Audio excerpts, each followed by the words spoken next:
Assalamualaikum warahmatullahi wabarakatuh. Alhamdulillah, alhamdulillah, alhamdulillah. Tawakkalna 'ala Allah. La haula wa la quwata illa billah. Asyhadu an la ilaha illallah wa asyhadu anna Muhammadar Rasulullah. Qala Allah ta'ala fil Qur'anil Karim. A'udzu billahi minasy syaithanir rajim. Bismillahirrahmanirrahim. Wa ma khalaqtul jinna wal insa illa liya'budun. Shadaqallahul azim. Pendengar yang berbahagia yang dirahmati Allah Subhanahu wa taala.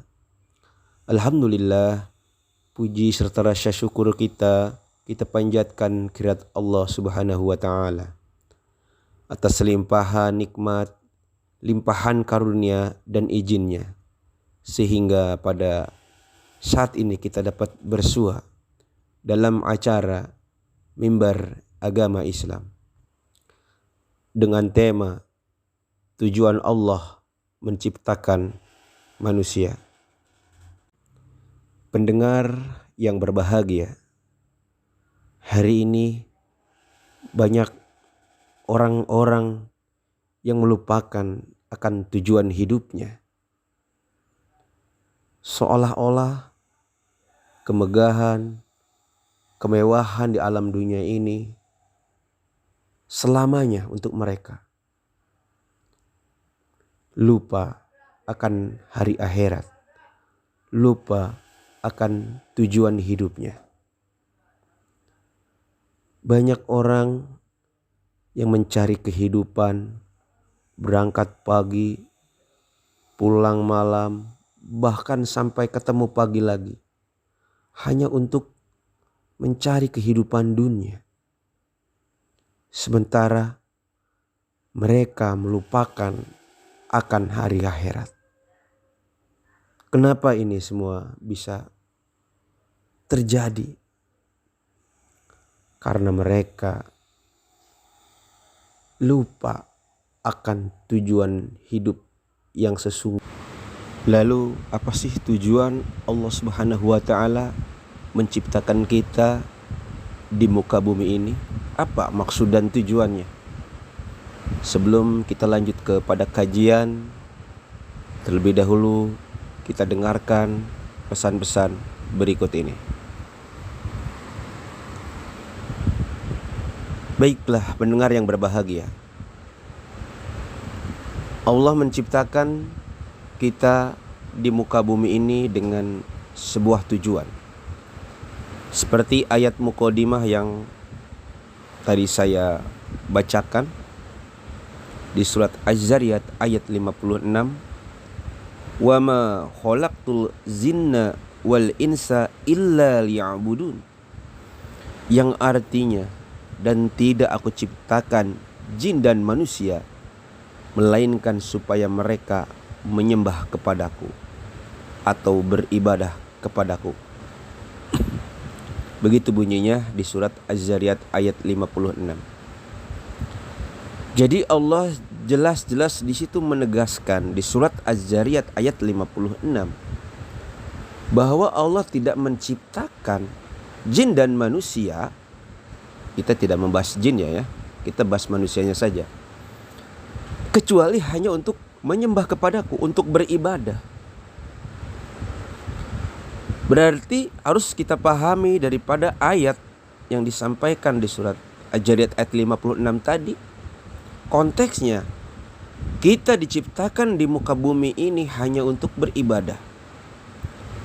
Berarti ibadah itu bukan hanya kita melaksanakan sholat, zakat, puasa, dan yang lainnya saja. Tetapi bagaimana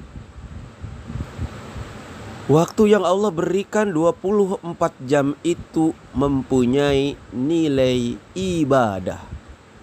Nilai ibadah. Karena sudah dijelaskan tadi, Allah tidak menciptakan jin dan manusia, melainkan untuk beribadah, untuk menyembah kepadanya. Beribadah kepada Allah berarti kita menjalankan perintah Allah dan menjauhi larangan Allah. Perintah-perintah dan larangan Allah adanya di mana? Tentunya adanya di Al-Quran. Maka ketika kita ingin mengabdi kepada Allah, ingin beribadah kepada Allah, ingin melaksanakan perintah-perintah Allah dan menjauhi larangan-larangan Allah, tentunya kita harus memahami Al-Quran. Kenapa? Karena semua perintah-perintah Allah adanya di dalam Al-Quran. Maka bagaimana kita sebagai umat Islam ini bisa melaksanakan Al-Quran? Bukan hanya sekedar tadarusnya saja, tetapi ada tadarus kita baca, ada tafakur kita fikirkan, ada tadabbur kita pahami, dan ada tabayun kita jalankan, kita laksanakan.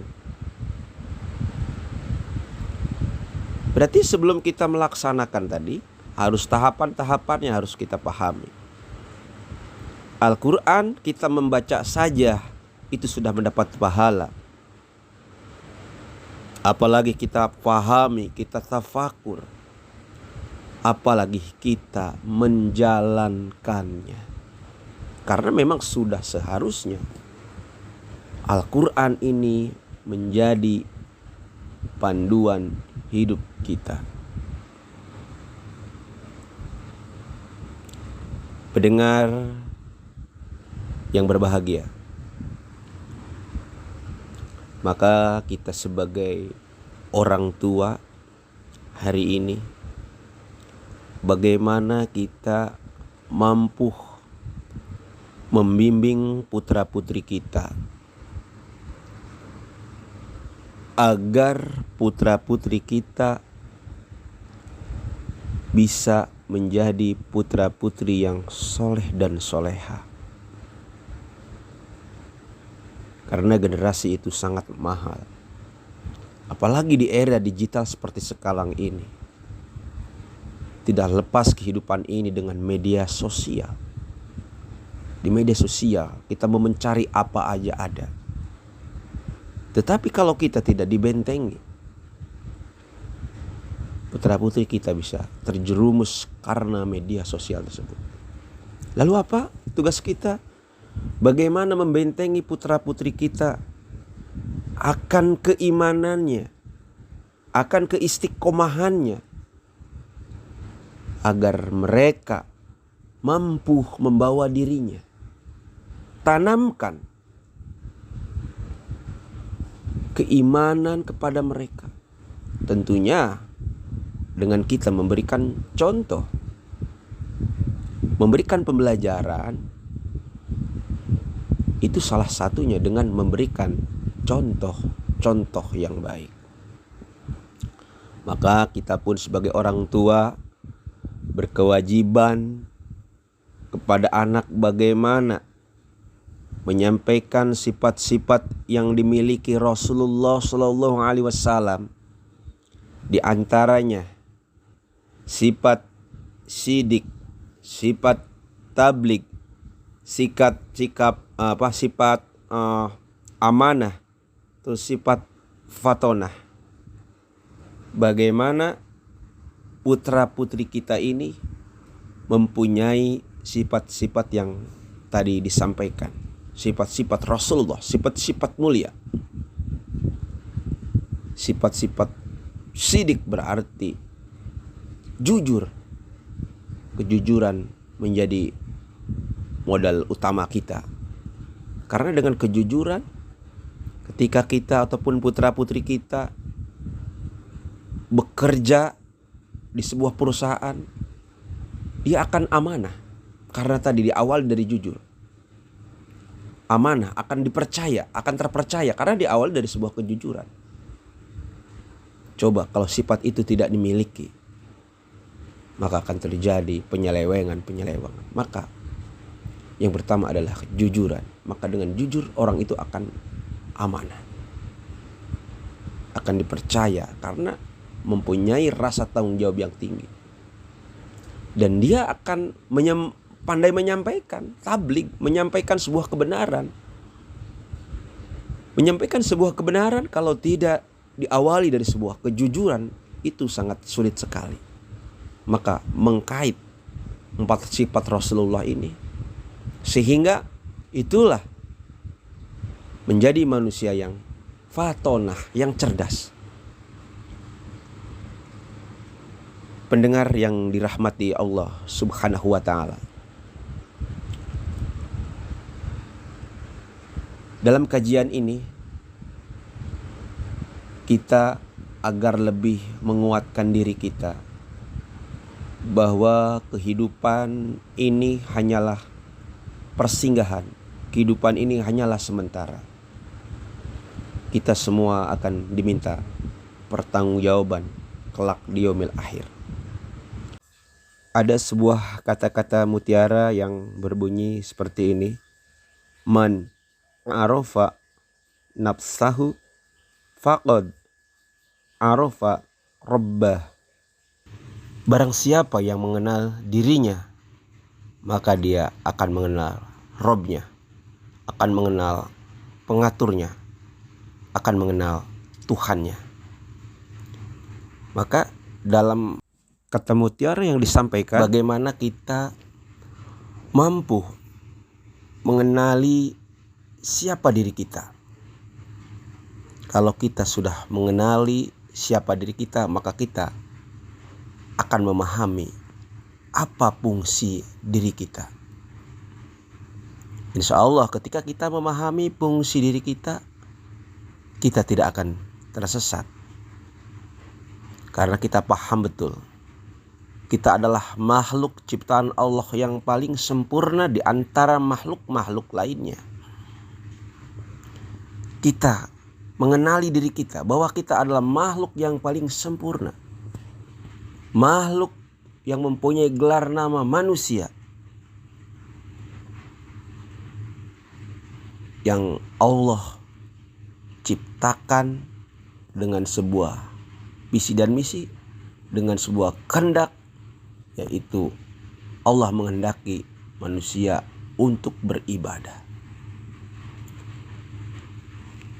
Pendengar yang dirahmati Allah Subhanahu wa ta'ala, semoga dari tadi apa yang telah disampaikan, kita selalu mengenali diri kita, memahami betul siapa diri kita, sehingga kita tidak melalaikan kewajiban-kewajiban kita sebagai umat Islam. Apa kewajiban kita? Amar ma'ruf nahi munkar. Bagaimana setiap lini kehidupan kita mempunyai nilai ibadah. Karena Allah tidak menciptakan jin dan manusia kecuali untuk beribadah. Pendengar yang berbahagia, kiranya itu yang saya sampaikan. Mohon maaf apabila ada kekurangan. Kebenaran datangnya dari Allah, suatu yang salah datang dari pribadi saya. Kalau pedang lukai tubuh, masih ada harapan sembuh. Kalau lidah lukai hati, kemana obat akan dicari? Mohon maaf lahir batin. Hadza wallahu yar'ana wa yahfaduna. Walhamdulillahi rabbil alamin. Assalamualaikum warahmatullahi wabarakatuh.